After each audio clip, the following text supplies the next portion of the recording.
COVID-19 märksõna muinsuskaitse valdkonnas minu jaoks oli kindlasti uus muinsuskaitse seadus. Selle vastuvõtmine, selle jõustumine ja tema rakendamine. Ja ma usun, et me oleme sellega hästi hakkama saanud ja ta on oma eesmärki täitmas.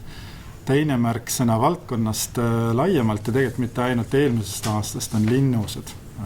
Neid on suur hulk kajastatuna ka selles uues aastaraamatus ja suur hulk nendest on nüüd külastajatele ka avatud.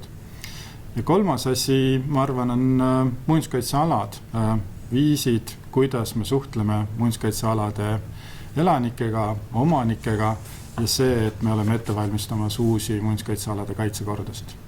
Aastaraamatust soovitan ma kõige rohkem lugeda Haapsalu piiskopilinnuse artiklit, sest see on elav näide sellest, mis ühe objekti arendamiseks, restaureerimiseks, konserveerimiseks kõik läbi elada tuleb. Erinevad rollid on seal hästi kajastatud, kõik dilemmad, mida üks selline suur objekt, selline suur projekt endaga kaasa toob.